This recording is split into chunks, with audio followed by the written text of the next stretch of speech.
सुस्वागतम. आलेल्या पाहुण्यांचे सर्वप्रथम मी शब्दसुमनांनी स्वागत करते. आपण टाळ्यांच्या कडकडाटात सरांचे स्वागत करूया. महात्मा गांधी विद्यामंदिर नाशिक संचलित कला आणि वाणिज्य महाविद्यालय येवला येथे समाजशास्त्र मंडळ आयोजित पहाटे लवकर उठण्याची अमर्याद ताकद म्हणजेच मिरॅकल ऑफ मॉर्निंग कार्यक्रमासाठी आज आपल्याला व्याख्याते म्हणून लाभलेले प्राध्यापक राजेंद्र डालकरी सर, कार्यक्रमाचे अध्यक्ष आपल्या महाविद्यालयाचे उपक्रमशील प्राचार्य डॉक्टर भाऊसाहेब गमे सर, शैक्षणिक पर्यवेक्षक प्राध्यापक डॉक्टर रवींद्र ठाकरे सर, सर्व ज्येष्ठ व सहकारी प्राध्यापक, प्राध्यापिका आणि विद्यार्थी. प्रत्येक कार्यक्रमाची सुरुवात आपण प्रतिमा पूजनाने करत असतो. मी मान्यवरांना विनंती करेन त्यांनी प्रतिमा पूजन शिक्षणाची गंगा बहुजनांपर्यंत पोहोचवणारे महात्मा गांधी विद्यामंदिर संस्थेचे संस्थापक आदरणीय कर्मवीर भाऊसाहेब हिरे यांच्या प्रतिमेचं पूजन करून आपण ह्या कार्यक्रमाची सुरुवात करत आहोत. आपण पाहुण्यांचा यथोचित सत्कार करण्यासाठी करणं आपलं कर्तव्य आहे. तर मी आदरणीय या आजच्या कार्यक्रमाचे अध्यक्ष आदरणीय प्राचार्य डॉक्टर गमे सरांना विनंती करते की त्यांनी आजच्या व्याख्यात्यांचा यथोचित सत्कार करावा.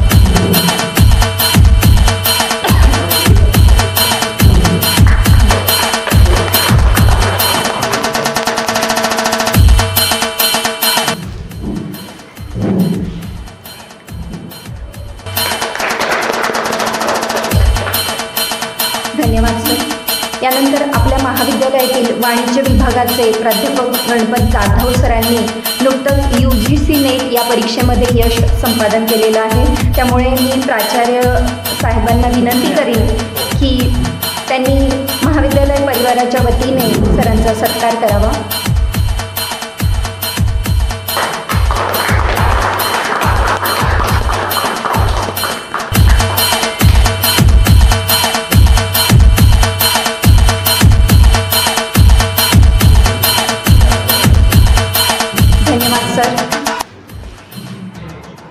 जाधव सरांना खूप खूप शुभेच्छा देते मी महाविद्यालय परिवाराच्या वतीने. यानंतर कार्यक्रमाची भूमिका विशद करण्यासाठी मी महाविद्यालयाचे शैक्षणिक पर्यवेक्षक प्राध्यापक डॉक्टर रवींद्र ठाकरे सरांना आमंत्रित करते. धन्यवाद मॅडम. महात्मा गांधी विद्यामंदिर संचलित कला व वाणिज्य महाविद्यालय येवला या महाविद्यालयातील समाजशास्त्र मंडळ आयोजित आज आपण जो कार्यक्रम घेत आहोत, पहाटे लवकर उठण्याची अमर्याद ताकद अर्थात मिरॅकल ऑफ मॉर्निंग. मित्र हो, तसं पाहिलं तर आपल्या सगळ्यांचीच पहाट सकाळी लवकर होते. त्यातल्या त्यात आम्ही जे अपडाऊन करतो बाहेरून मालेगाववाले आणि नाशिकवाले, आमचा दिवस साहेब पहाटे 4 वाजताच सुरू होतो. आणि खरोखर ते एक आता सरही त्याच्यावर प्रकाश टाकतीलच, एक मानसशास्त्रीय कारण आहे त्याला. आणि आपली संस्कृती राहिलेली आहे, लवकर निजे लवकर उठे तयास ज्ञान संपदा प्राप्त होईल.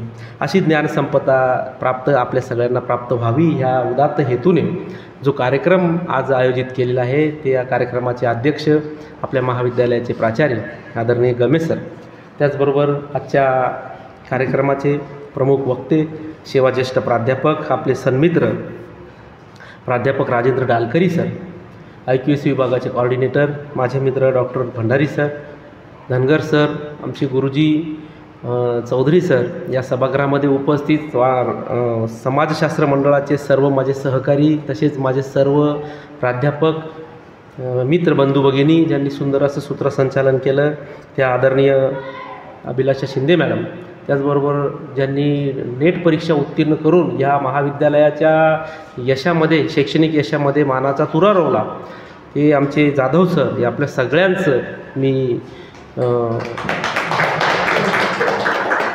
पुन्हा एकदा स्वागत करतो. आणि आज हा कार्यक्रम जो आपण आयोजित केलेला आहे की लवकर उठल्यामुळे आणि सकारात्मक विचार, लवकर उठले म्हणजे सकारात्मक विचार येतात.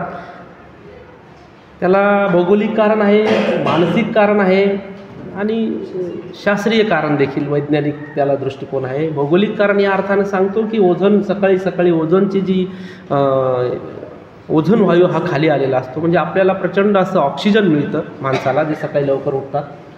आणि त्याच्यामुळे दुसरी एक गोष्ट, आपण झोपेतनं उठल्यामुळे आपल्या मेंदूला पण पूर्णपणे रेस्ट मिळालेला असतो, विश्रांती मिळालेली असते. म्हणून मनुष्य हा सकाळी सकाळी जो उठतो तो जास्त ताजा तवेला असतो, असं म्हणतात की फ्रेश असतो. आणि मग तो फ्रेश असल्यामुळे जेही कार्य करतो, समजा आपल्याला पहाटे लवकर उठवलं जायचं अभ्यासाला कॉलेजला असताना, किंवा आपण हे करायचो पहाटे आई लवकर उठून द्यायची, भाऊ लवकर उठ. त्याचं कारणच हे आहे की लवकर उठल्यामुळे वातावरण शांत असतं, ओझोन आपल्याला जास्त मिळतो आणि सकारात्मक विचार, ही पहाटेची ताकद, त्याच्यामुळे आपण जे वाचतो ते बहुतांशी आपल्या कामी येतं, आपल्या मनात राहतं, आपल्या बुद्धीमध्ये ते साचतं, आपल्या मेंदूमध्ये त्याचा साठा होतो आणि ते मग पर्यायाने पुढे जी व्यक्ती सकाळी उठते ती यशस्वी होते. मित्र हो, हा रेशो आपल्या सगळ्यांचा वाचण्यात आला असेल की आज जगामध्ये जेही नावारूपाला आलेले जे व्यक्तिमत्व आहेत यांच्या सगळ्यांच्या जीवनामध्ये एक गोष्ट कॉमन आहे आणि ती म्हणजे हे सगळेच लोक ते कुठल्याही क्षेत्रातले असतील पण ते यशस्वी झालेले आहेत, खूप टॉपला आहेत, जगाच्या पाठीवर ज्यांचं नाव आहे. यांची जर आपण यादी तयार केली आणि यांच्या दिनचर्या जर आपण पाहिली तर याच्यात एक गोष्ट आपल्याला कॉमन अशी दिसून येते की हे सगळेच लोक सकाळी खूप लवकर उठतात. आणि ही लवकर उठण्याची जी जादू आहे, ही जादुई ताकद आहे, हा जो चमत्कार आहे, हा आपल्या सगळ्यांना यावा, आपल्या सगळ्यांमध्ये यावा, नव्यानं त्याची व्याख्या व्हावी म्हणून आज आजच्या ह्या कार्यक्रमाचं आपण आयोजन केलेलं आहे. मी पुन्हा एकदा आपल्या सगळ्यांचं मनपूर्वक स्वागत करतो आणि माझं प्रास्ताविक थांबवतो. धन्यवाद. धन्यवाद सर.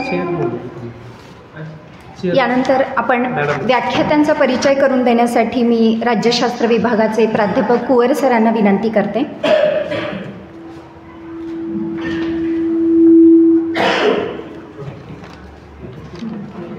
महात्मा गांधी विद्यामंदिर नाशिक संचलित कला व वाणिज्य महाविद्यालय येवला येथे आज आयोजित कार्यक्रम पहाटे लवकर उठण्याची अमर्याद ताकद या विषयावरती आज आपल्याला प्रमुख मार्गदर्शन सर राजेंद्र डालकरी सर आपल्याला उपस्थित झालेले. त्यांचा परिचय करून द्यायचं झालं तर सरांचं BA हॉनर्स सायकोलॉजी या विषयामध्ये झालेलं आहे. त्यानंतर MA क्लिनिकल सायकोलॉजी, त्यानंतर सरांनी PG डिप्लोमासुद्धा केलेला आहे, त्यामध्ये त्यांनी mental health and diploma in industrial psychology या विषयामध्ये त्यांनी डिप्लोमा पूर्ण केलेला आहे.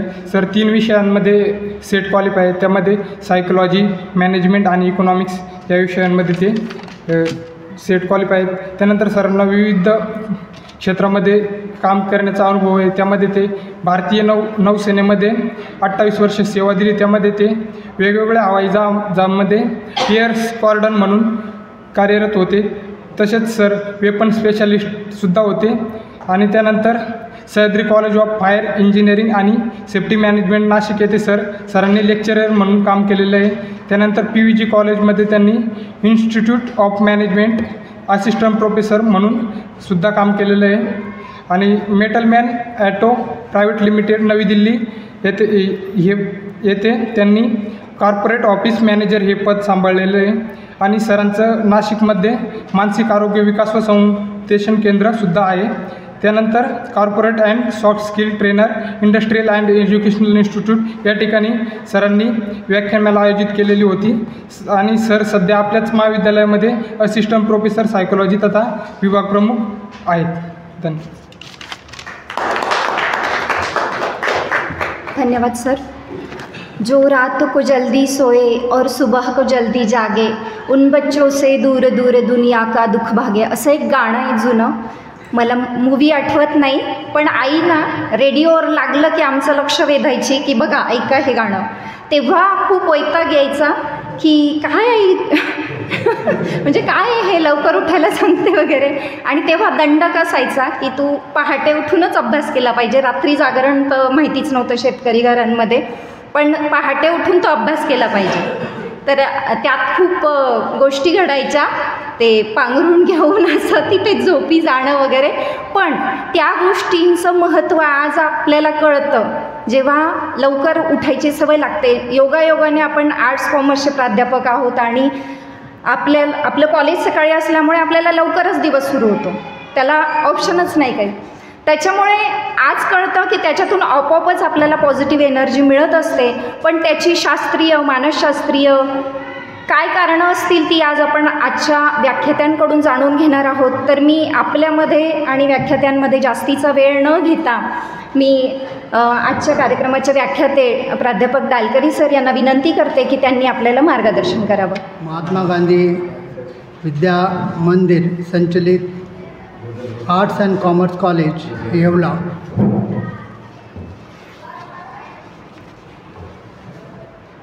आजचा जो विषय आहे पहाटे लवकर उठण्याची अमर्याद ताकद, हा सोशल सायन्सचा जो बोर्ड आहे त्यांच्या अंतर्गत हा प्रोग्राम घेण्यात येत आहे.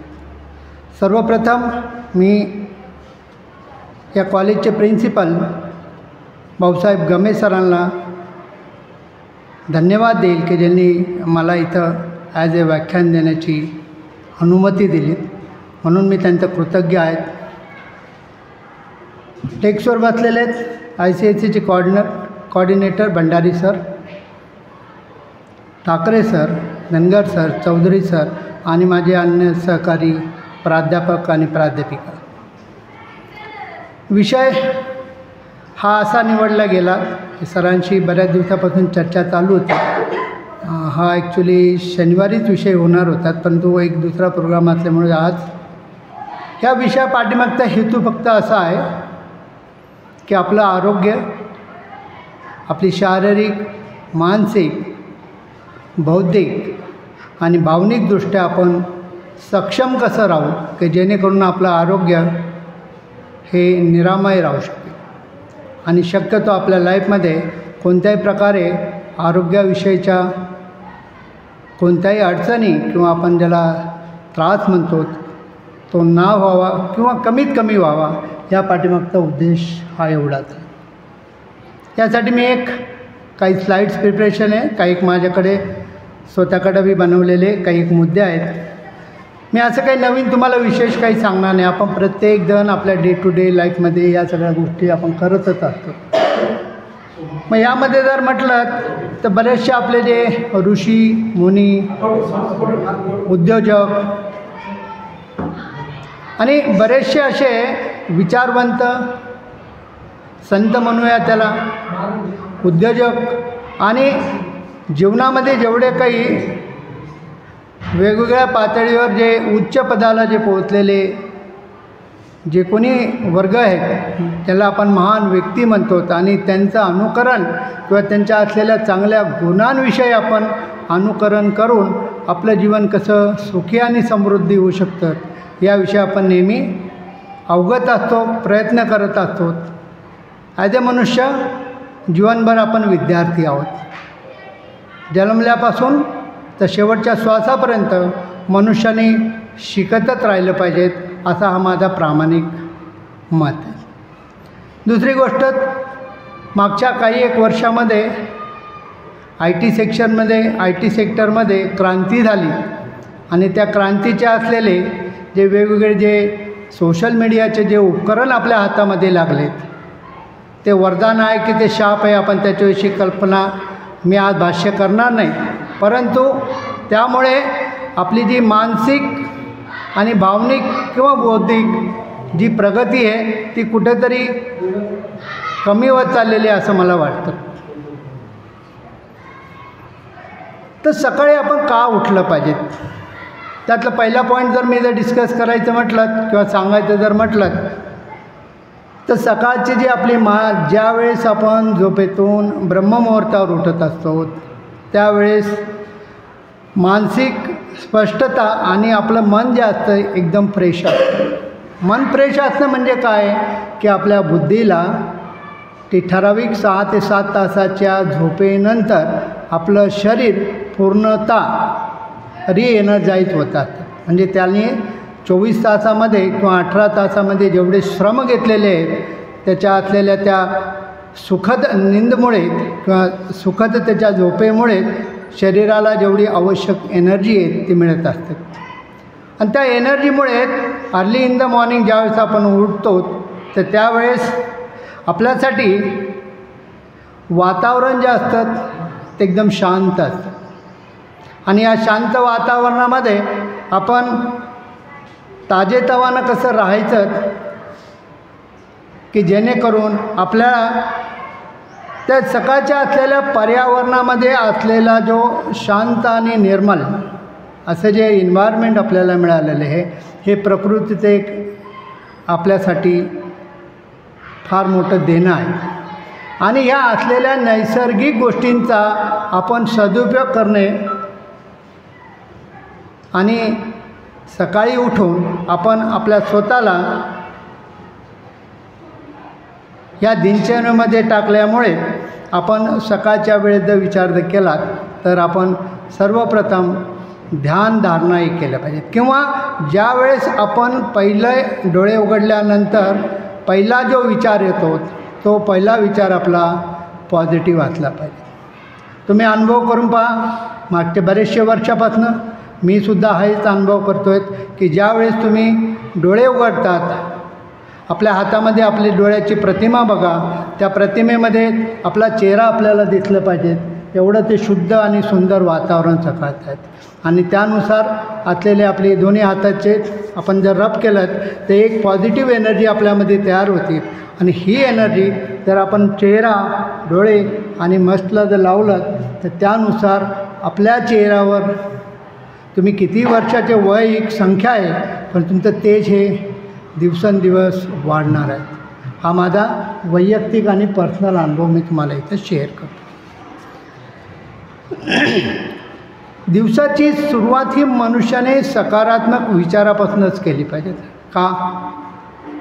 कारण ज्या वेळेस तुम्ही अनुभव करून पहा, एखाद्या दिवशी एखाद्या दिवसाची सुरुवात एखाद्या नकारात्मक प्रसंगापासून ज्यावेळेस आपण सुरुवात करतो आपला पूर्ण दिवस 100% अडचणीचा जातो आणि त्यामध्ये आपण नकारात्मकतेच्या ज्या चक्रामध्ये आपण गुंफत जातो आणि आपलं शारीरिक मानसिक आणि बौद्धिक स्वास्थ्य आहे त्या दिवशी पर्टिक्युलरली अनुभव करा कधी पण ते आपलं अस्तव्यस्त झालेलं असतं. आपण कोणताही निर्णय त्या ठिकाणी करेक्ट निर्णय घेऊ शकत नाही. मग ते नकारात्मक थॉट्स कशा प्रकारचे येतात, थॉट्स येणं ही कंटिन्यू प्रोसेस आहे, याला कोणीही थांबवू शकत नाही. चांगले विचार आले तरी प्रसन्न होण्याची काही गरज नाही आहे आणि ज्यावेळी तुमच्याकडे नकारात्मक विचार जरी आले तर त्याच्यावरसुद्धा जास्त चिंता करण्याची गरज नाही आहे. ज्यावेळेस तुम्ही नकारात्मक थॉट्सवर अतिचिंतन करशाल त्यावेळेस पुन्हा ती थॉटची प्रोसेस आणखी गुंतागुंतीची होत जाणार आहे की जेणेकरून आपल्याला त्या ठिकाणी अस्वस्थ वाटेल, मन अशांत राहील, चिडचिडापणा येणार आणि डे टू डेच्या व्यवहारामधनं नोईंगली अननोईंगली आपल्याला राग येणार, कशाचा तरी लोभ असणार, द्वेष असेल, मत्सर असेल आणि जेवढे काही अवगुण आहेत त्या 8 प्रकारचे त्यामध्ये आपल्याला आपण तिथं गुंतत चालणार. कोणी जरी आपल्याला प्रेमामध्ये एखादी गोष्ट सांगण्याचा समजावण्याचा प्रयत्न करतो तरीसुद्धा आपण ती ॲक्सेप्ट करत नाही. त्याचं रिझन फक्त एवढंच आहे, कारण असं आहे की आपली जी निगेटिव्ह थॉट प्रोसेस आहे ती आपल्याला त्या चांगल्या कार्यालासुद्धा पॉझिटिव्हली ॲक्सेप्ट करण्यासाठी आपल्याला विरोध करत असतात किंवा अशी सिच्युएशन आपल्याला तयार करत असते. आणि सगळ्यात जर आपण जर बघितलं तर सकाळी ज्यावेळेस आपण उठतो त्यावेळेस आपण उत्साही असतो, प्रफुल्लित असतो, आनंदी असतो आणि या सगळ्याच पॉझिटिव्ह असलेल्या घटनेमुळे आपल्या सकाळच्या वेळेस आपण कोणत्याही प्रकारचे व्यायाम म्हणा, ध्यानधारणा म्हणा, प्रार्थना म्हणा, कोणतरी आणि त्यातल्या त्यात जर म्हटलं तर आपण सकाळच्या याच्यामध्ये शारीरिक व्यायाम हा केलं अपेक्षित आहे. त्याचं कारण असं आहे जर आपण शारीरिक व्यायाम जर करू तर हृदयासंबंधीचे असलेले आजार, श्वासासंबंधीचे असलेले आजार, त्यानंतर रक्तविसरणाचे जे काही आजार हे सगळे आजारापासून आपल्याला मुक्ती मिळू शकते. मग यामध्ये काही आपल्याला पुशअप असू शकतात, पुलअप्स असू शकतात, छोटंसं ट्रेडमिलचं रनिंग असू शकतात, वॉकिंग असू शकतात. ह्या सगळ्या गोष्टींचा आपल्याला सकाळच्या वातावरणामध्ये आपल्याला फायदा होऊ शकतो. सकाळचा जो वेळ असतो तो अध्ययनासाठी योग्य वेळ आहे असं आपल्या पूर्वजांनी आपल्याला छानपैकी समजून सांगितलेलं आहे. ज्यावेळेस आम्ही लहान असायचो आमचे वडील सुशिक्षित बेशक नसायचे, परंतु तरीसुद्धा आम्हाला ही सकाळी अर्ली इन द मॉर्निंग उठून अभ्यास करण्याची सवयी त्यांनी लावलेली. आज मी जे काही आहेत कदाचित त्या शिस्तप्रिय सवयीनुसार आणि त्यातल्या त्यात डिफेन्समध्ये भारतीय नौसेनेमध्ये जो 28 वर्षाची सेवा झाली त्या सेवेच्या माध्यमातून एक डिसिप्लिन किंवा शिस्तप्रिय लाईफ मी जे जगलो, कदाचित ह्या आजच्या असलेले जेवढे काही माझ्याकडे छोटे मोठे शिक्षण आहेत त्यासाठी मला असं वाटतं की शिक्षण किंवा शिस्तबद्ध लाईफ मनुष्याच्या जीवनामध्ये त्याच्या उज्ज्वल भविष्यासाठी आपल्याला चांगल्या प्रकारे योगदान देते.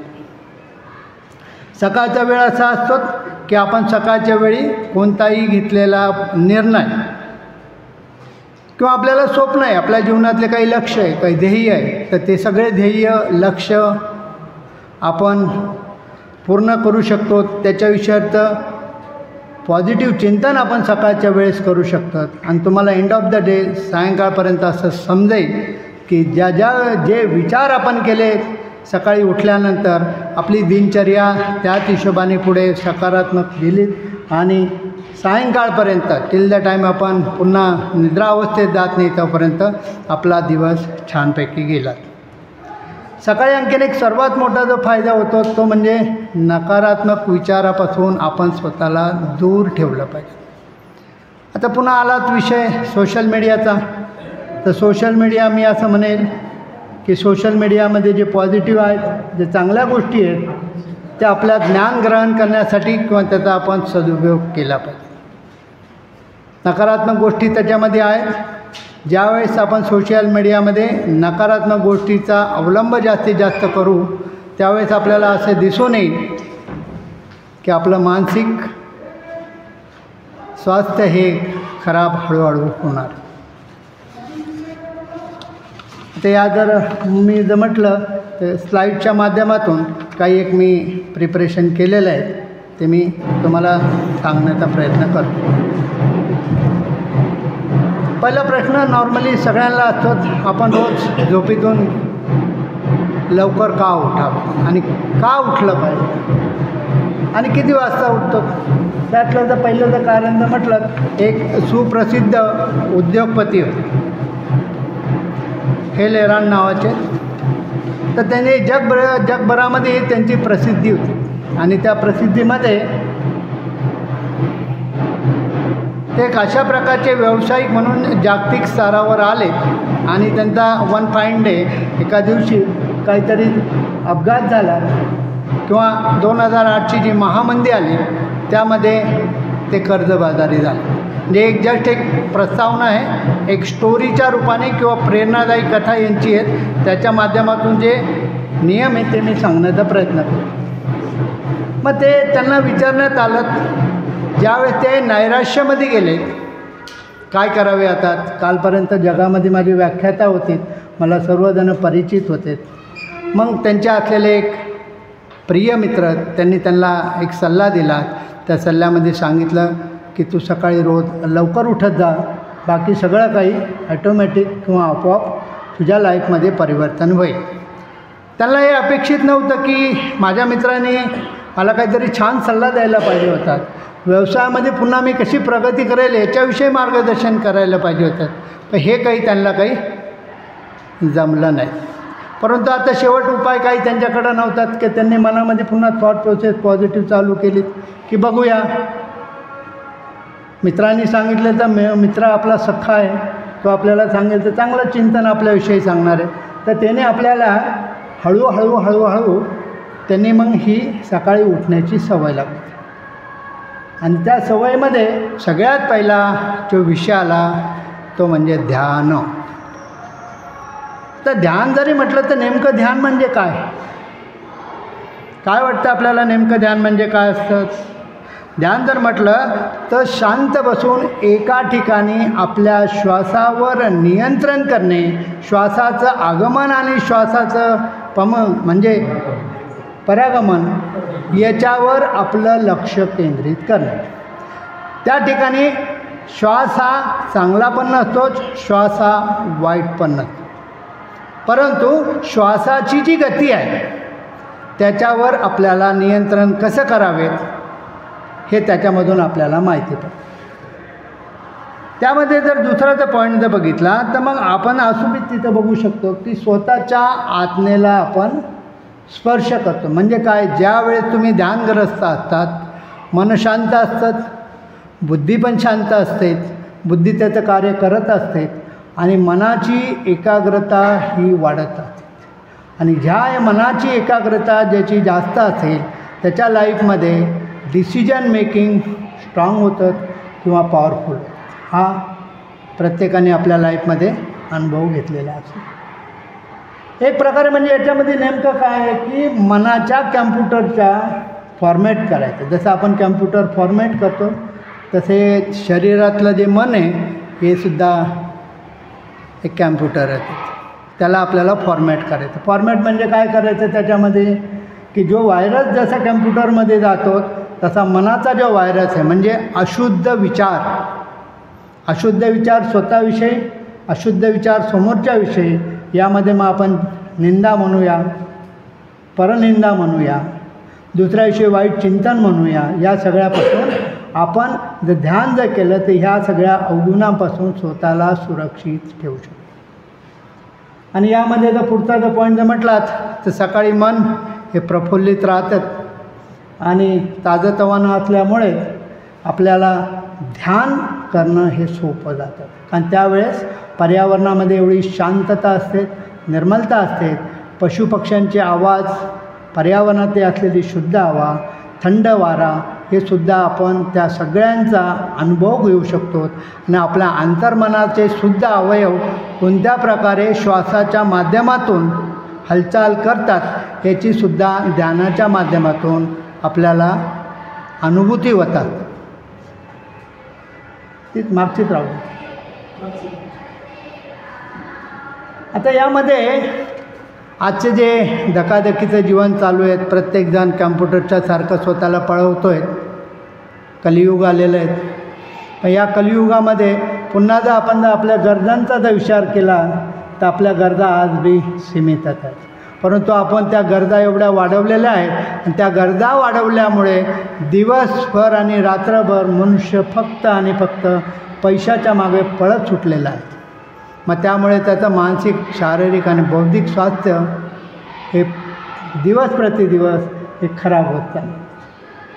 सकाळच्या वेळेला आपण असं म्हटलं की अफाट आणि अद्भुत आनंददायी विश्वशक्ती म्हणजे या नैसर्गिक वातावरणामध्ये अनगिनत शक्ती आहे. त्यांचं जर आपल्याला अवलोकन करायचं असेल, त्यांची जर आपल्याला अनुभूती जर घ्यायची असेल तर आपल्याला स्वतःच्या मनाला आपल्यानुसार त्याला वळण आपल्याला लावण्याची आपली एवढी मनाची एकाग्रता त्या ठिकाणी करणे अपेक्षित आहेत, असा माझा प्रामाणिक विश्वास आहे. नाही काय. दुसरा पुन्हा यातला पॉईंट सकारात्मक स्वचिंतन किंवा स्वसूचना आपण म्हणू. ज्यावेळेस आपण स्वतःसाठी पॉझिटिव्ह, मानसशास्त्रामध्ये जे कोणते पुस्तकात मॅक्सिमम माझ्या आत्तापर्यंत वाचण्यात आलेले आहे ते मनुष्याने स्ववर काम करणे, स्वतःच्या विचारावर काम करणे, स्वतःच्या थिंकिंगवर काम करणे. म्हणजे प्रत्येक गोष्ट समोरच्याला समजवण्या अगोदर स्वतःचं मूल्यांकन किंवा स्वविचारावर काम करणं अपेक्षित आहे. त्यामध्ये जर म्हटलं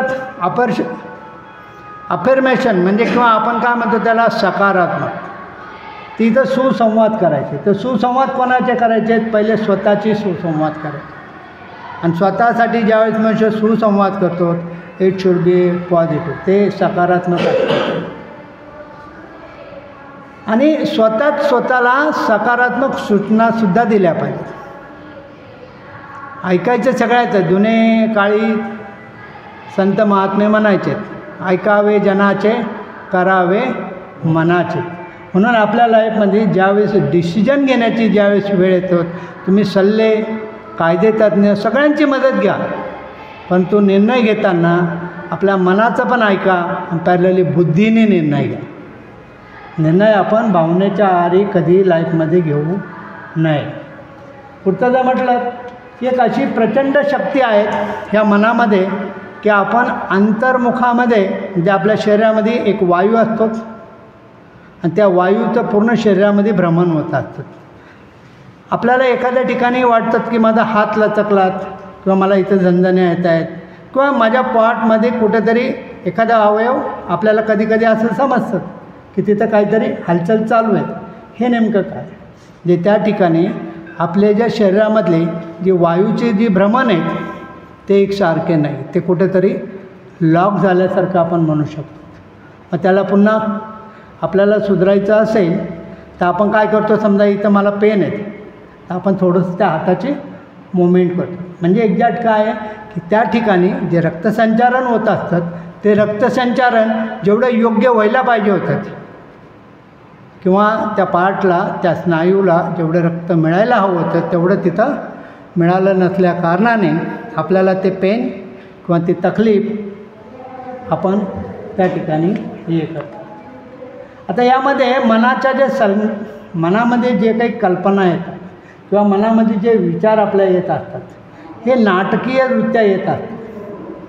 आता माझं मन या ठिकाणी आहे, समजा मी ते तुमच्यासमोर काहीतरी ह्या विषयावर बोलतो आहे, पण अंतर्मनामध्ये मन पुन्हा काहीतरी दुसरी थॉट प्रोसेस त्याची चालू आहे, ते न थांबणार आहे. फक्त आपण जर आपल्या शरीराच्या वेगवेगळ्या घडणाऱ्या क्रियामधनं आपण स्वतःला कंट्रोल करू शकतो. तर अंतर्मनसुद्धा आपण बघू शकतो. पण अंतर्मनाला बघण्यासाठी आपल्याला नियमित ध्यान ह्या विषयावर रोज आपल्याला काही ठराविक स्पेसिफिक आपल्याला वेळ देणे अपेक्षित. मग मनामध्ये चांगला आणि वाईट विचार हा कंटिन्यू येणार आहे. वाईट विचार आला तरी त्याला रिॲक्शन शून्य द्यायची.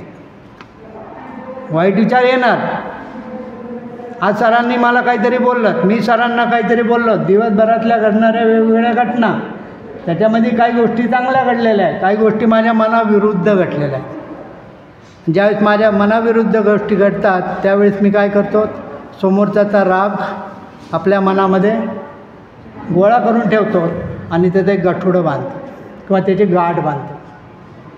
तर माझा असं याच्यावर प्रामाणिक अनुभव आहे आत्तापर्यंत. कोणाही विषयी कोणी काही पॉझिटिव्ह बोलो किंवा निगेटिव्ह विषय, त्या प्रसंगाच्या याच्यामध्ये एक विचार न असल्यामुळे, विचारांची फक्त विसंगती असल्यामुळे आपण त्या ठिकाणी एकमेकांसंग तर्कवितर्क करत असतो. तसं मनामध्ये कोणतीही गोष्ट गाठ बांधून ठेवण्याची गरज नाही आहे. एखादा इन्सिडेंट आहे, सरांनी मला एखाद्या प्रसंगावर रागवलं, तर तो प्रसंग होता. कदाचित त्यांची जी माझ्याकडनं अपेक्षा होती ती अपेक्षा मी पूर्ण करू नाही शकलो. असं प्रत्येकाच्या लाईफमध्ये वेगवेगळं आपलं काही नाही तर काही एक घडत राहणार. तर त्यापासून स्वतःला आपलं मानसिक स्वास्थ्य चांगलं ठेवण्यासाठी स्वतःचा स्वयं आपण ठेवण्याची गरज आहे. आणि एखाद्या वेळेस ज्यावेळेस आपण आपल्या मनासंग बोलायला लागतो ना, तर मग त्यावेळेस आपल्याला हे बाह्य जे जग आहे त्यांच्या चांगल्या आणि वाईट बोलण्याचा आपल्या या देहावर, आपल्या शरीरावर काहीही परिणाम होत नाही. Next time. आता एक व्हिज्युअलायझेशन्स, नवीन असं मी काही सांगत नाही आहे, जे आपण डे टू डे लाईफमध्ये प्रत्येकजण करतो. त्या व्हिज्युअलायझेशन म्हणजे नेमकं काय करतो आपण, चांगल्या कल्पना आपल्या मनामध्ये आपण त्यांच्याविषयी विचार करत आहोत. तेवढं इच्छा झाली की मनातून कल्पना येणं हा मनुष्याचा स्वभाव आहे. ती पूर्ण झाली, आनंद व्यक्त होतो, ही सुद्धा नैसर्गिक प्रक्रिया.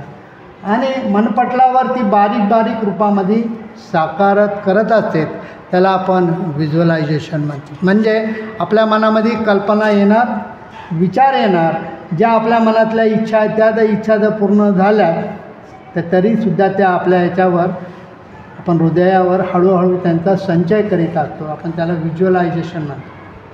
आणि आजच्या या कलियुगामध्ये आपण वर्तमानात न जगता भूतकाळात घडलेल्या वाईट गोष्टी आणि भविष्याविषयीचे असलेले जे आपलं जे एक्सेप्टेशन्स आपण ज्याला म्हणतो किंवा भविष्याविषयीची असलेली काळजी, ह्या दोन्ही आपल्याला त्रास देतात.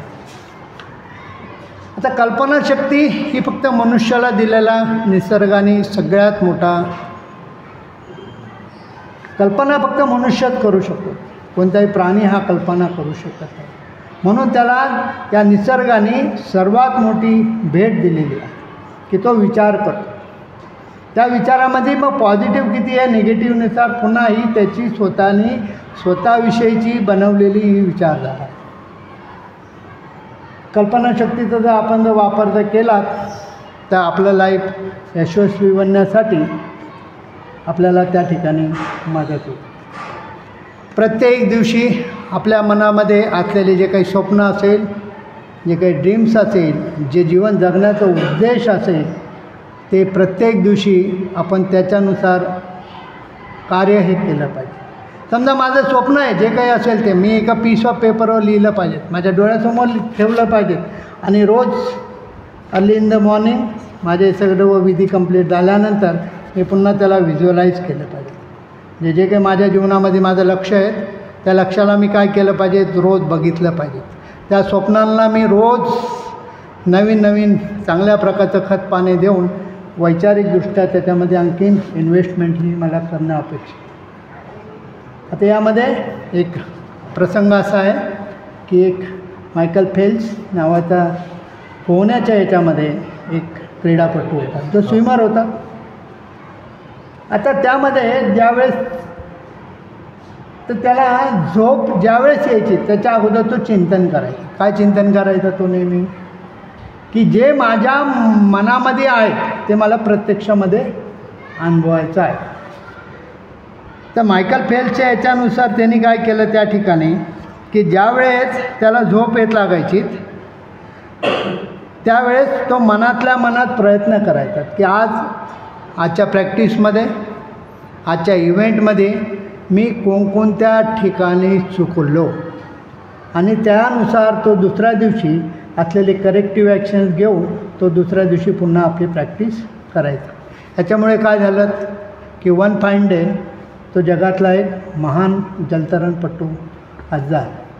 पुढचं आणखीन एक उदाहरण त्याच्यातलं जर म्हटलं ते एक ऑलिम्पिक विजेता होती ॲथलेटिक्सची, लेन बीच.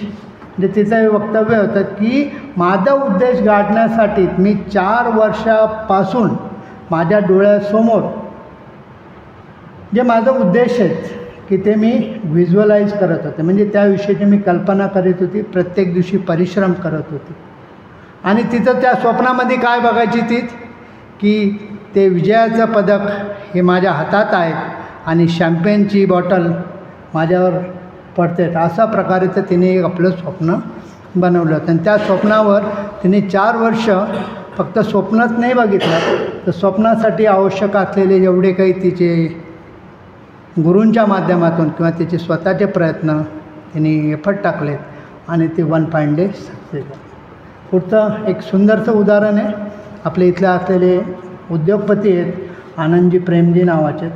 त्यांच्या म्हणण्यानुसार एका वार्ताहरांनी त्यांना विचारलं की तुमच्या जीवनाचं यशस्वी होण्याचं काय कारण आहेत, तर त्यांनी सांगितलं मी 2 वेळेस माझ्या जीवनामध्ये यशस्वी होतो. एक, पहिले मी माझ्या मनात पहिले यशस्वी. ज्यावेळेस मी एखादं उद्दिष्ट पूर्ण करतो, एखादं काही गोष्ट साध्य करतो, पहिले माझ्या मनामध्ये माझं मन मला सांगतात की हे मी अचीव करणार आहेत म्हणून, केलेलं नसतं. आणि ज्यावेळेस मी ते उद्दिष्ट पूर्ण करतो त्यावेळेस ते वास्तविक जगातलं उद्दिष्ट आहे. म्हणजे एक मनात तुमची केलेली कल्पना, पण ती कल्पना कशी आहे, उद्दिष्टासाठी पॉझिटिव्ह चिंतन येते.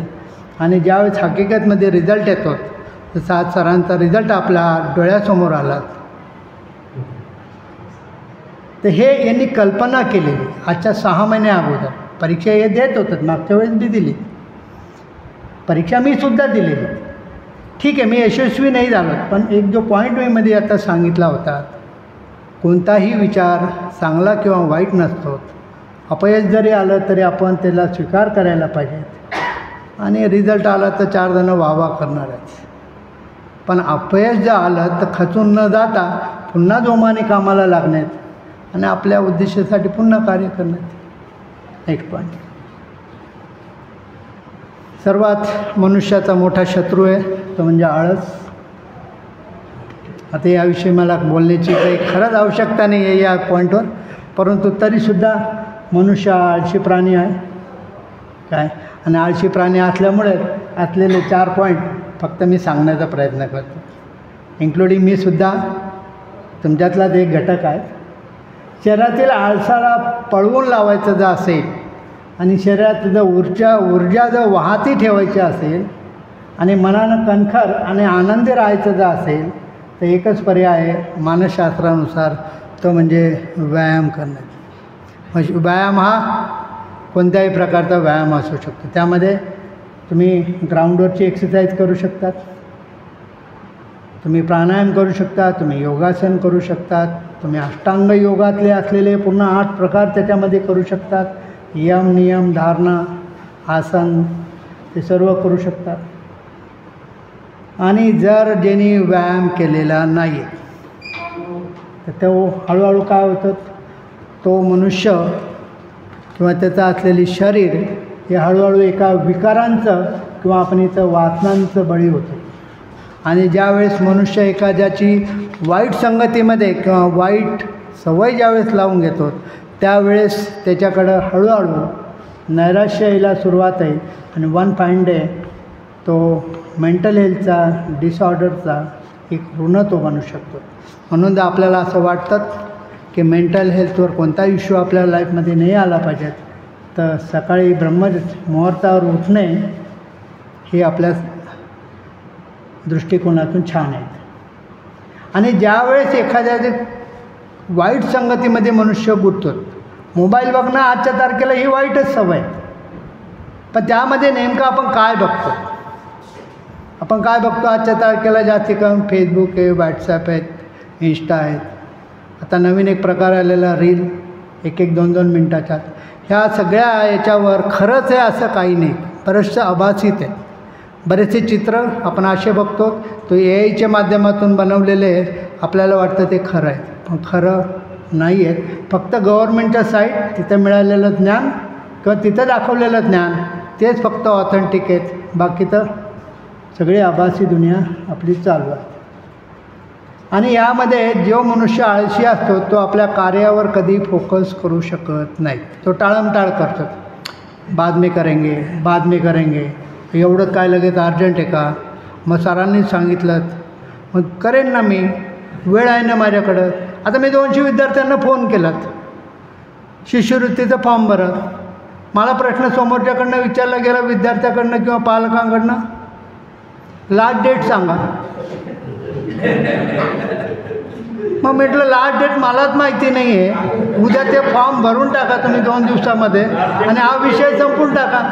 काय लास्ट डेट, तुम्ही मला हा प्रश्न का विचारतात. कार्य किती सोपं आहे म्हटलं, तुमच्या विद्यार्थी किंवा विद्यार्थिनीला कॉलेजमध्ये पाठवायचं आणि तो स्कॉलरशिपचा फॉर्म जमा करायचा की जेणेकरून आर्थिक नुकसान तुमचं नाव. म्हणजे इथं काय म्हणतो, इथं म्हणतो जी वृत्ती आहे काय ॲटिट्यूड, ॲज अ पेरेंट्सची असू द्यात, ॲज अ विद्यार्थ्यांची असू द्यात, ते ॲटिट्यूड ही निगेटिव्ह.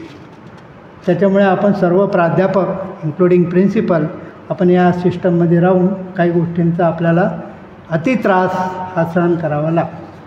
नाही पुढचं याच्याविषयी मी काही जास्त बोलणार नाही, तर आपण वाचनावर महाराष्ट्र गव्हर्नमेंटच्या आदेशानुसार नंबर ऑफ व्याख्यानं आपण अटेंड केलेली येतात. वाचन काय असतं, वाचनामुळे काय होतं जीवनामध्ये काय,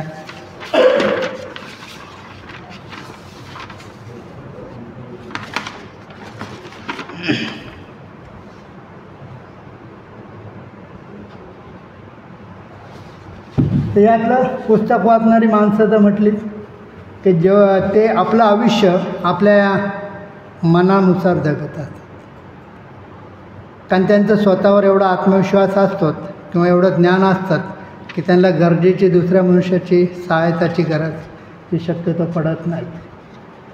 आता या जगावर जे राज्य करणारे लोक आहेत त्यांचं असं आहे, स्वतःकडं ज्ञान बेशक नाही आहे, पण एक नवीन कॉन्सेप्ट आहे ब्रेन स्ट्रॉमिंग म्हणून. म्हणजे आपल्याकडं असलेले IIT, IIM किंवा उच्च असलेल्या संस्थेतले सर्व विद्यार्थी इंडियामध्ये सेवा देत नाही आहेत, इथं जॉब करत नाही आहेत. म्हणजे थोडक्यात सांगायचं इथं असं आहे की आपल्या ज्ञानाचा उपयोग इतरत्र राष्ट्र करतात आणि ते पुंजीपती बनतात. आपण जिथं आहे आपण त्या ठिकाणी इथं नेक्स्ट पाहू. आता त्याच्यामध्ये काही जुने जे आपले अब्दुल कलाम म्हणू शकतो आपण, त्यानंतर महात्मा गांधी म्हणू असे बरेचसे साधू संत असे होते की त्यांचं वाचनावर प्राबल्य होतं. सगळ्या संतांचं आपल्या आपल्या वाङ्मयावर त्यांचा प्रगत अभ्यास होतात आणि त्यामुळे त्यांच्या जीवनामध्ये ते संतुलित होते असं मी म्हणू शकतो. फक्त त्यातलाच एक पॉईंट, लिखाण. आता या लिखाणामध्ये जर म्हटलं की आपल्याला प्रत्येक दिवशी आपण आपल्या स्वतः संग नव्या रूपामध्ये आपण भेटत असतो. मी कागदावर आज काही बी जरी लिहिलं माझ्या डायरीवर, तर काल जे माझ्या जीवनात कदाचित नव्हतंच, काहीतरी मी नवीन वाचलं, त्याच्याविषयी मी एक नोट तयार केली, तर त्याच्यापासून मी माझ्या स्वतःच्या संग नवीन प्रकारे जगण्याचा प्रयत्न करतो. लिहिल्याने मनातलं दुःख हे कमी होतं. ही सायकोलॉजी पॉईंट ऑफ व्ह्यूनुसार हा पॉईंट मी तुम्हाला सांगतो. तुमच्या मनामध्ये कोणताही मानसिक आजार असेल, तो मानसिक आजार तुम्ही तुमच्या पीस ऑफ पेपरवर लिहा. उपायसुद्धा स्वतःच धुंडा. म्हणजे सायकोलॉजिस्टसुद्धा तुम्ही स्वतःच बना. पहिले अशुद्ध विचार लिहायचे किंवा प्रॉब्लेम लिहायचे, त्या प्रॉब्लेमला तुमच्याकडं असलेले रिसोर्सेस तुम्ही स्वतःच गोळा करायचे आणि त्या प्रॉब्लेमातून स्वतःला बाहेर घेण्याचा प्रयत्न ह्या करायचा. तसं जर नसेल, आपल्याकडनं होत नसेल, तर मग मार्केटमध्ये नंबर ऑफ डॉक्टर्स, न्यूरोसर्जन आहे, सायकॅट्रिक आहे, सायकोलॉजिस्ट आहेत, त्यांची सेवा आपण घेतली पाहिजे. मनाचे आजार आहेत म्हणून कोणी आपल्याला काय म्हणेल हा वेडा आहे, कोणाच्या म्हणण्याने आपल्याला काही फरक नाही पडला पाहिजेत. पण जसे बाकीचे इतर आजार असतात त्याच प्रकारे मनाचे आजारसुद्धा असतात आणि सर्व मनाचे आजार हे आजच्या टेक्नॉलॉजीच्या युगामध्ये चांगले होतात. त्यातल्या त्यात जर म्हटलं एखाद्याला एखाद्याच्या मेडिसिन जर नुसार जर तो चांगला नसेल होत, तो त्याच्यासंग फक्त समुपदेशनाच्या माध्यमातून सुद्धा तो क्युअर होऊ शकतो. मग तो कॅन्सरवाला पेशंट असू द्या किंवा किती मोठी त्याच्याकडं असलेली आजाराची ती लेवल असो. आता यातलं शेवटचे 2-3 पॉईंट फक्त लिहितो. लिहिल्यानं मन मोकळं होतं. मनात असलेल्या चिंता या हळूहळू हलक्या होतात. जवळची व्यक्ती असेल, प्रिय व्यक्ती असेल, जरी संसारिक असले तरी प्रियच असते एखादी वस्तू. म्हणजे आपल्या जीवनातले एखादी प्रिय असते. मग तो मुलगा असू शकतो, मुलगी असू शकते, तरीसुद्धा पत्र हे लिहिलं पाहिजे. त्याचा उद्देश हा पॉझिटिव्ह असला पाहिजे. उद्देश कसा असला पाहिजे, आणि ते लिहितानासुद्धा तुम्ही घरच्यांची परमिशन घेतली तर आणखीन छान. त्याचं कारण असं आहे की यांच्या मनामध्ये सुद्धा असं तुमच्याविषयी एक आदर आणि एक रिस्पेक्ट तयार होईल की एवढा भोळा कसा राहिला, काय हा एवढा भोळा कसा राहिला, काय करतो सगळ्या कृती, पण ते माझी परमिशन घेऊन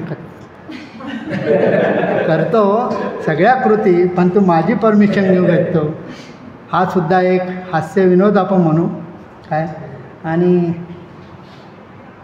आपण रोज आपल्या स्वतःला एक कार्यांची एक लिस्ट रोज सकाळी द्यायची उठल्यानंतर, आणि ते कार्य संध्याकाळी पूर्ण झाले की नाही झाले ते आपण क्रॉस चेक करायचे. जर क्रॉस चेक करताना आपल्याला असं वाटत असेल की आज माझ्यामुळे माझ्या सहकाऱ्यांचं जर मन दुखावलं गेलेलं आहे, तर मी तुम्हाला लिहून देतो की मला शांततेमध्ये झोप येणार नाही. जरी असं माझ्याकडनं कृत्य घडलं ते माझं इंटेन्शन नव्हतं, पण तरी मी बोलल्या गेलं तर प्रसंग अवधानानुसार तर स्वतःला समोरच्या ज्याला आपण अपशब्द बोललो त्याच्यासंग आपला वादविवाद झाला, माफी करायचं आपण शिकलं पाहिजे. म्हणजे आपल्याला रात्री झोप यायला काही त्रास होत नाहीत. एवढं बोलतो. सरांचं पुन्हा एकदा धन्यवाद की ज्यांनी मला एक चान्स दिला. Thank you sir.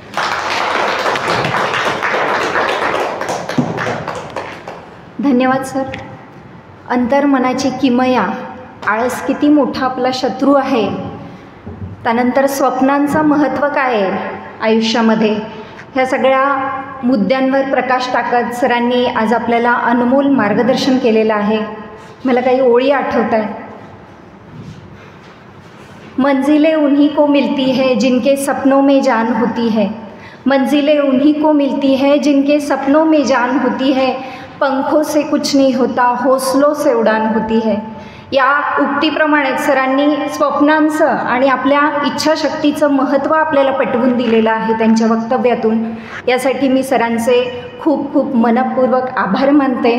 आज एक वेगळी ठेव आपल्याला त्यांनी दिलेली आहे. मनाची शक्ती, अंतर्मनाची शक्ती, खास करून वरचं मन, दोन मनं असतात, अंतर्मन आणि वरचं मन. वरचं मन कुठेही फिरतं, मात्र अंतर्मन जो विचार करतं ते प्रत्यक्षात उतरवूनच ठेवतं. अशी ह्या वक्तव्यातून आपल्याला प्रेरणा मिळते आणि आपण सगळेजण त्यासाठी आणि सकाळी लवकर उठल्याने ह्या अंतर्मनाला अधिक शक्ती मिळते. ह्यातले जे विचार असतात खूप क्लिअरली ब्रह्मांडामध्ये जातात आणि आपल्या इच्छा सगळ्या पूर्ण होतात, असं त्यांच्या वक्तव्यातून आपल्याला मार्गदर्शन मिळालं. त्याबद्दल मी सरांचं पुन्हा एकदा खूप खूप आभार व्यक्त करते. यानंतर आदरणीय गमे सरांना मी विनंती करते की त्यांनी अध्यक्षीय समारोप करावा. आज आपल्या महाविद्यालयामध्ये समाजशास्त्र विभागाच्या वतीने पहाटे उठण्याची जी किमया आहे आणि अंतर्मनामध्ये ज्या गोष्टी चालतात त्याविषयी अतिशय सुयोग्य आणि प्रभावी अशा स्वरूपाची मतं ज्यांनी मांडलेली आहेत ते प्राध्यापक राजेंद्र डालकरी सर, व्यासपीठावर उपस्थित शैक्षणिक पर्यवेक्षक ठाकरे सर, समोर उपस्थित महाविद्यालयाचे सर्व प्राध्यापक बंधू आणि भगिनींनो. खरं तर पहाटे उठण्याची किमया खूप जणांनी अनुभवली असेल, परंतु या व्याख्यानामधनं इतरही अनेक गोष्टी आपल्याला ऐकायला मिळालेल्या आहे, श्रवण करायला मिळालेल्या आहेत. त्या म्हणजे मनुष्य, प्राणी आणि त्याच्या मनामध्ये चाललेले जे विचार आहे, हे विचार सुरू राहत असताना आपल्याला वेचकपणे ते निवडता आले पाहिजे. कारण आपला जो संवाद मनाशी चाललेला असतो तो प्रत्येक वेळी सकारात्मकच असेल असं नाही आहे. पण सकाळच्या वेळी असं म्हटलं जातं की केलेले जे विचार असतात ते दिवसभर आपल्याला एक प्रेरणा देत असतात, ऊर्जा देत असतात. त्यामुळे सकाळी जेव्हा आपण लवकर उठतो तेव्हा आपण सकारात्मक विचार करून उठलं पाहिजे की आज मला ह्या सगळ्या गोष्टी करायच्या आहे. आणि मग त्यात त्यांनी सांगितलं त्या पद्धतीने आळस वगैरे आपोआपच निघून जातो. एकदा तुम्ही सकाळी तुमच्या मनाची जर तयारी केली की माझ्यापुढे हे सगळं एवढं या दिवसाचं सगळे हे उद्दिष्ट आहे आणि त्या उद्दिष्टापर्यंत मला पोहोचायचं आहे, म्हणून सकाळी जी तुमच्या मनाची जी बॅटरी आहे ती अतिशय चार्ज असली पाहिजे असं मला वाटतं. सकाळी आपण जर बॅटरी एकदा चार्ज करून घेतली की आपल्याला संध्याकाळपर्यंत ती पुरते. तसंच मनाचं आहे. तुम्ही जेवढं सकारात्मक गोष्टी तुमच्या मनामध्ये सकाळी पोचवाल तेवढं मन अतिशय चैतन्यमय असतं, आनंदी असतं. आणि मग हे जे चैतन्यमय आनंदी जे मन आहे ते आपल्याला एक सकारात्मक ऊर्जा देत असतं. त्यासाठी द मिरॅकल मॉर्निंग या नावाचा एक ग्रंथ आहे. मराठीमध्ये सकाळी उठण्याचे फायदे म्हणूया किंवा ती किमया आहे ती आपण अनुभवली पाहिजे. योगायोग आपण फार भाग्यवान आहात की सगळेजण सकाळी आपण लवकर उठतो, कारण आपलं महाविद्यालयाची वेळ ही सकाळी आहे. त्यामुळे ये जा करणारे प्राध्यापकही सकाळी लवकर उठलेले असतात, स्थानिकही लोक लवकर उठलेले असतात. आणि बघा की ज्या कुटुंबामध्ये मुलं सकाळी अभ्यास करतात, ज्या कुटुंबातील सगळे सदस्य सकाळी आळस न घेता कामाला लागतात, ते कुटुंब, ती मुलं ही जीवनामध्ये फार यशस्वी होताना पाहायला मिळतात. कारण शेवटी तुमच्या मनावरती बऱ्याच गोष्टी आहे. म्हणजे मी असं बघितलेलं आहे की एखादी माणसं आपल्या कामाशी जेव्हा खूप प्रामाणिक असतात तेव्हा त्यांनाही डिवचणारे, त्यांना त्रास देणारी अशी अनेक माणसंही असू शकतात, नाही असं नाही. डिवचणारी माणसं असतात ना, कारण तुम्ही खूप चांगलं काम करायला गेले की लोकांना आवडत नाही. हे जगाचा नियम आहे, हे लक्षात घ्या. मी तुम्हाला थोडंसं स्पष्ट बोलतो. जेव्हा तुम्ही खूप चांगलं काम करायला जाता तेव्हा तुम्हाला खूप विरोध असण्याची शक्यता ही नाकारता येत नाही. कारण नाचता येणं अंगण वाकडं ही म्हण जी आहे ती तुम्हाला जीवनामध्ये पाहायला मिळत आहे. म्हणून जग तुम्ही यशस्वी झाल्यानंतर जग तुमची वाहवा करतं, पण जेव्हा तुम्ही यशस्वी होण्यासाठी प्रयत्न करतात तेव्हा जग फार सपोर्ट करेल तुम्हाला अशी काही अपेक्षा नसते किंवा ती ठेवू नये. म्हणजे बघा की एखादा चांगल्या पदावरती जातो तेव्हा लोक त्याची वाहवा करतात, पण त्या क्षणापर्यंत जाण्यासाठी त्याला जे श्रम घ्यावे लागतात, जे चिंतन करावं लागतं, मनन करावं लागतं, जो अभ्यास करावा लागतो, त्याच्याकडे फारसं कोणाचं लक्ष जात नाही. आणि गेलं तरी हे काहीतरी याचं काहीतरी असंच चाललेलं असतं, असं ते नकळतपणे त्या व्यक्तीविषयी फार काही चांगलं बोलत नाही. त्यामुळे लक्षात घ्या की सरांनी जी मांडणी केलेली आहे ती मानसशास्त्राच्या दृष्टिकोनातून अतिशय चांगली आहे. त्याच्यामध्ये मानसशास्त्र आहे, त्याच्यामध्ये अध्यात्म आहे, त्याच्यामध्ये शरीरशास्त्र आहे, त्याच्यामध्ये मनाचे विकार काढण्यासाठीचा प्रयत्न आहे, त्याच्यासाठी जीवन दृष्टिकोन आहे. आणि सगळ्यात महत्त्वाचं म्हणजे काय की हे सगळं मनुष्यासाठीच महत्त्वाचं आहे. म्हणजे प्राणी काय विचार करता, मला वाटतं ती थिअरी मला कळत नाही, ते सुद्धा सकारात्मक विचार करता. तुम्ही कधी जसं आपण चाइल्ड सायकोलॉजी बघतो, मनुष्य प्राण्याचा म्हणजे ह्युमन सायकोलॉजी बघतो, तसे प्राण्यांची सुद्धा सायकोलॉजी असतं. म्हणजे मी तुम्हाला एक उदाहरण देईल की मी एक कुत्रा घरी पाळलेला होता, तर त्याला काय पाहिजे हे म्हणजे गावाकडची गोष्ट सांगतो, त्याला काय पाहिजे हे फक्त मलाच जास्त कळत होतं. कारण सायकोलॉजिकल मी त्याच्याशी जास्त निगडीत होतो. म्हणजे समजा मी कॉलेजला गेलो तर ते समजा 1 वाजता मी येणार, 1 वाजता जर आलो नाही तर घरचे सांगायचे की ते अतिशय कावरा झालेला आहे. म्हणजे तुम्ही जोपर्यंत येत नाही तोपर्यंत त्याचं स्वास्थ्य म्हणजे मानसिक स्वास्थ्य त्याचं काही नीट असायचं नाही. पण जेव्हा आपण आल्यानंतर म्हणजे कुत्रा किंवा कुठलाही प्राणी हा सुद्धा भावना एक्सप्रेस करतो. म्हणजे आल्यानंतर त्याने आपल्या जवळ येणं, त्याने आपल्याला प्रतिसाद देणं, आपल्याकडे पाहणं, आपल्याला त्याचं मन कळणं, ह्या खूप महत्त्वाच्या गोष्टी आहे. म्हणून मला असं वाटतं की पहाटे जी माणसं फार सकारात्मक विचार करून आपल्या दिवसाला सुरुवात करतात, तुम्ही फार भाग्यवान आहात की सगळेजण सुप्रभाती सगळे चांगले विचार करत, चांगला प्रवास करत इथे येत असतात. मी सुद्धा सकाळी हा विचार करतो की मला आज महाविद्यालयामध्ये काय नाविन्यपूर्ण करता येईल. कारण आज आपली सगळ्यांची एक अशी परिस्थिती झालेली आहे की आपल्या बाकी काम खूप आहे आणि वेळ आपल्याला कमी पडतो आहे प्रत्येकाला. म्हणजे तो फॅमिलीला देण्यासाठी वेळ कमी पडतो आहे, त्याच्यानंतर महाविद्यालयामध्ये वेळ कमी पडतो आहे, विद्यार्थ्यांसाठी वेळ कमी पडतो आहे. पण सकाळी जेव्हा तुम्ही असं एक प्लॅन करत बाहेर पडता तेव्हा ते वेळेचं नियोजन होतं असं माझं स्वतःचं मत आहे. आणि जी गोष्ट आपल्याला आवडते ना तिच्यासाठी वेळ असतो असं माझं स्वतःचं मत आहे. आपण म्हणतो वाचनासाठी वेळ नाही, माझं म्हणणं आहे वाचनासाठी वेळ आहे, कुटुंबासाठी वेळ आहे, कॉलेजसाठी वेळ आहे, तुमच्या जगण्यासाठी वेळ आहे. त्याच्यासाठी काय करावं लागेल माहिती आहे, आपल्या थोड्याशा गरजा ज्या असतात त्या लिमिटेड करायच्या. गरजा एकदा मर्यादित केल्या की मग माणसाला वेळ मिळायला लागतो, माणसाला कलेकडे जाता येतं, माणसाला जीवनाकडे सकारात्मक दृष्टिकोनातून पाहता येतं. त्यामुळे नेहमी मी तुम्हाला सांगेल की आपण स्पर्धा कमी केली आणि हेवा कमी केला की मग आपल्याला आनंद मिळायला लागतो. आपल्याकडे दोनच गोष्टी फार घडून राहिल्या की आमका पुढे गेला त्याच्यापेक्षा मला 4 पावलं पुढे जायचं आहे. असा विचार करू नका. मला 4 पावलं पुढे जात असताना त्या आनंददायी पद्धतीने मला पुढे जायचं आहे. म्हणजे तुम्ही मला विचारलं तुमच्या आनंदाचं रहस्य काय, तर मी नक्की हेच सांगेल की मी कुणाची स्पर्धा नाही करत. मी स्पर्धा करतो मी माझ्या स्वशी. मी त्या स्वला सांगतो की बाबा रे, तुझी ताकद एवढी आहे, तू एवढीच उडी मारायची. याच्यापेक्षा जास्त जर तू उडी मारायला लागला तर तुझ्या जीवनातला आनंद निघून जाईल. त्यामुळे भौतिक गोष्टींमध्ये फार आनंद नाही. ज्या गोष्टी आपल्या सभोवताली आहे, समष्टीमध्ये ज्या मिळतात, कुटुंबामध्ये जे मिळतात, आपल्या मुलाबाळांमध्ये जे मिळतात, आपल्या महाविद्यालयामध्ये ज्या मिळतात, त्या सगळ्या आनंददायी करता आल्या पाहिजेत. म्हणजे मला एकदा 5:30 वाजता एका व्यक्तीने मला असा प्रश्न विचारला, तुम्ही एवढे लवकर आल्यानंतर मग तुम्हाला असं थकवा येत नाही का? आम्ही बघतो की 5:30 वाजता तुम्ही फ्रेश दिसतात.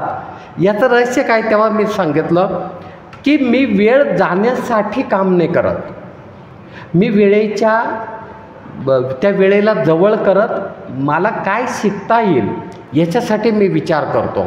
आणि मग असा जर विचार करायला लागला तर तुमचं हे जे मिरॅकल मॉर्निंग आहे ते अतिशय यशस्वी होईल. तुम्हाला आनंद मिळेल. कारण जीवनामध्ये भौतिक गोष्टींनी फार काळ चिरकाल टिकणारा आनंद मिळत नाही. आनंद मिळतो हा सात्विकतेने. म्हणून तुमच्या सगळ्यांकडे पाहण्याची माझी दृष्टिकोन हा सात्विकतेचा असला पाहिजे, आनंदाचा असला पाहिजे. आणि एवढंच नाही तर तुमच्या आनंदामध्ये मला आनंद मिळाला पाहिजे. म्हणजे काल मी जरा उशिरा मेसेज बघितला. आमचे गणपतराव जेव्हा नेट परीक्षा पास झाले तेव्हा मला एक सात्विक आनंद वाटला, आहे का नाही? म्हणजे गणपतरावकडे पाहण्याचा, प्राध्यापक गणपतरावांकडे पाहण्याचा माझा दृष्टिकोन बदलून गेला, आहे का नाही? हा मुलगा अभ्यास करतो, हा चिंतन करतो, मनन करतो, आहे का नाही? आपल्या विचारांशी सुसंगत आहे, आपल्या आचाराशी प्रामाणिक आहे, ही गोष्ट मला जाणवायला लागते. त्यामुळे आजचं व्याख्यान आपल्या सगळ्यांसाठी खूप महत्त्वाचं आहे. आपणही सगळेजण सकारात्मक विचार करूया. आपल्या दिवसाची सुरुवात अतिशय छानपैकी करत जाऊ, जेणेकरून संध्याकाळी असं म्हटलं जातं की उगवतीचा सूर्य पाहण्याला जेवढा आनंद वाटतो, पण सूर्य जेव्हा ढळतो, ढळणे म्हणजे कळतं ना, मावळतीकडे जातो, पश्चिमेकडे जातो, कारण उगवताना पूर्वेकडे जातो, जाताना तो मावळतीकडे जातो. पण मावळतीकडे जात असतानासुद्धा तो सूर्य तुम्हाला सांगत असतो की उद्या मी परत येणार आहे. लक्षात घ्या. म्हणजे आता जरी मी अस्ताकडे जात असलो तरी मी उद्या पुन्हा फ्रेश होऊन तुमच्यापुढे येणार आहे, असं मनसुद्धा आपल्याला सांगतं. की संध्याकाळी आपली बॅटरी जेव्हा डिस्चार्ज होते, आहे का नाही? तुम्हाला 10 वाजता कसं तुमची अवस्था असे माहीत नाही, पण मला खूप असं छान वाटतं. आता आपण झोपी जाणार आहोत, आहे की नाही? आता आपण सगळ्या चिंता, काळच्या, सगळ्या जगाला विसरणार आहोत. म्हणून झोप ज्याला खूप चांगली येते तो माणूस भाग्यवान मानला जातो. आपण सगळेजण खूप भाग्यवान आहात की पडल्या झोप लागली पाहिजे, की जेणेकरून या जगाला सांगायचं आता मी जे काही 12 तास, 14 तास, 18 तास मी जे काही काम केलेलं आहे त्याला मी आता थोडंसं बाजूला करणार आहे. मी माझ्या स्वसाठी या परमेश्वराशी आता लीन होणार आहे. आणि मला वाटतं ती झोप म्हणजे मला खरं सगळ्यात जास्त आश्चर्य काय जीवनात वाटत असेल तर ती झोप नावाची गोष्ट आहे. सारे जगाला तुम्ही विसरता, आहे का नाही? घर, प्रपंच, कॉलेज, काय सगळं विसरता.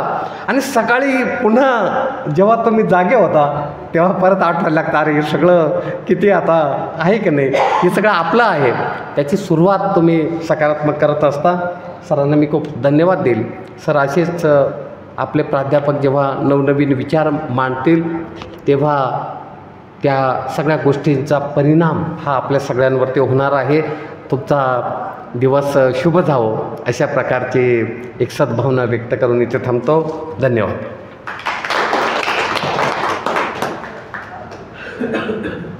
धन्यवाद सर. खरं तर तुमच्या व्यक्तित्वाकडे बघून आम्ही रोजच शिकत असतो. तुमचं पद जे आहे ते अत्यंत तणावपूर्ण आहे सर. पण तो मॅनेज कसा करायचा ते खरंच आम्ही तुमच्याकडून शिकतो सर. धन्यवाद इतकं छान मार्गदर्शन आम्हाला केल्याबद्दल. यानंतर मी कार्यक्रमाचा गोड भाग पार पाडण्यासाठी राज्यशास्त्राचे प्राध्यापक संदीप धमाले सरांना आमंत्रित करते.